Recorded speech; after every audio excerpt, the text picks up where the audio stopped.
Und damit schauen wir nach Tel Aviv zu unserem Chefreporter Steffen Schwarzkopf. Guten Morgen, Steffen. Tja, wenn man diese Bilder sieht, da fragt man sich, was ist mit einem neuen Deal zwischen Israel und den Hamas-Terroristen? Gibt es da jetzt Bewegung?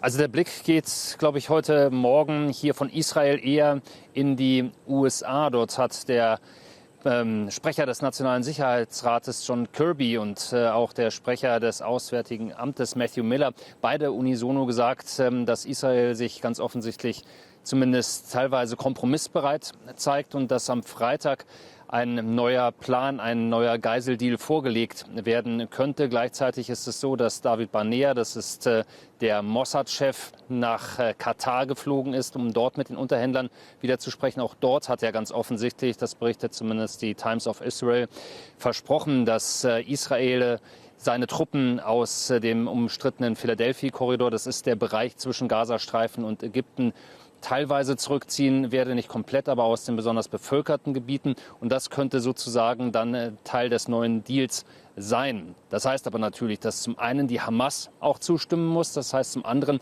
dass vor allem auch Premierminister Netanyahu zustimmen muss. Und wir haben den Eindruck, dass viele Demonstranten, die wieder zu Tausenden auf den Straßen waren, da ihre Hoffnung so ein bisschen fast verloren haben. Wir waren auch mit Demonstranten unterwegs.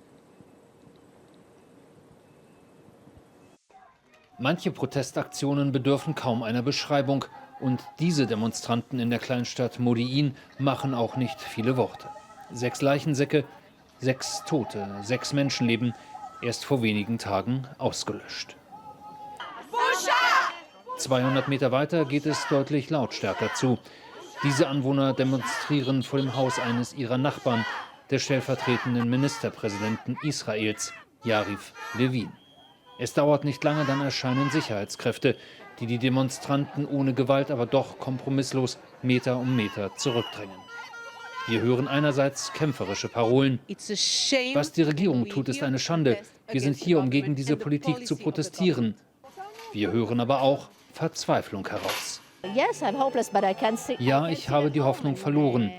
Aber ich kann nicht einfach zu Hause sitzen und nichts tun. Aber es gibt nichts, was Netanyahu zum Einlenken bringen wird. Nicht das, was auf der Straße passiert, frage ich nach.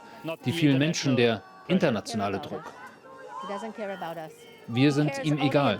Er nimmt nur Rücksicht auf seine eigene Wählerschaft, auf die extremistischen Rechten in seiner Regierung. Denn die halten ihn an der Macht. Es geht ihm nicht um uns. Harte Worte.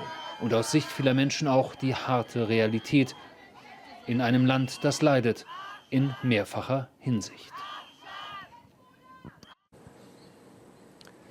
So, also das klang schon nach ziemlicher Resignation. Da gibt es allerdings hier jetzt den Unterschied zwischen offiziell und inoffiziell. Offiziell der Premierminister Beinhardt, der sagt, wir müssen in diesem Philadelphia-Korridor bleiben. Das ist inakzeptabel für die Hamas. Aber hinter den Kulissen passiert viel. Dazu vielleicht noch eine kurze Anmerkung.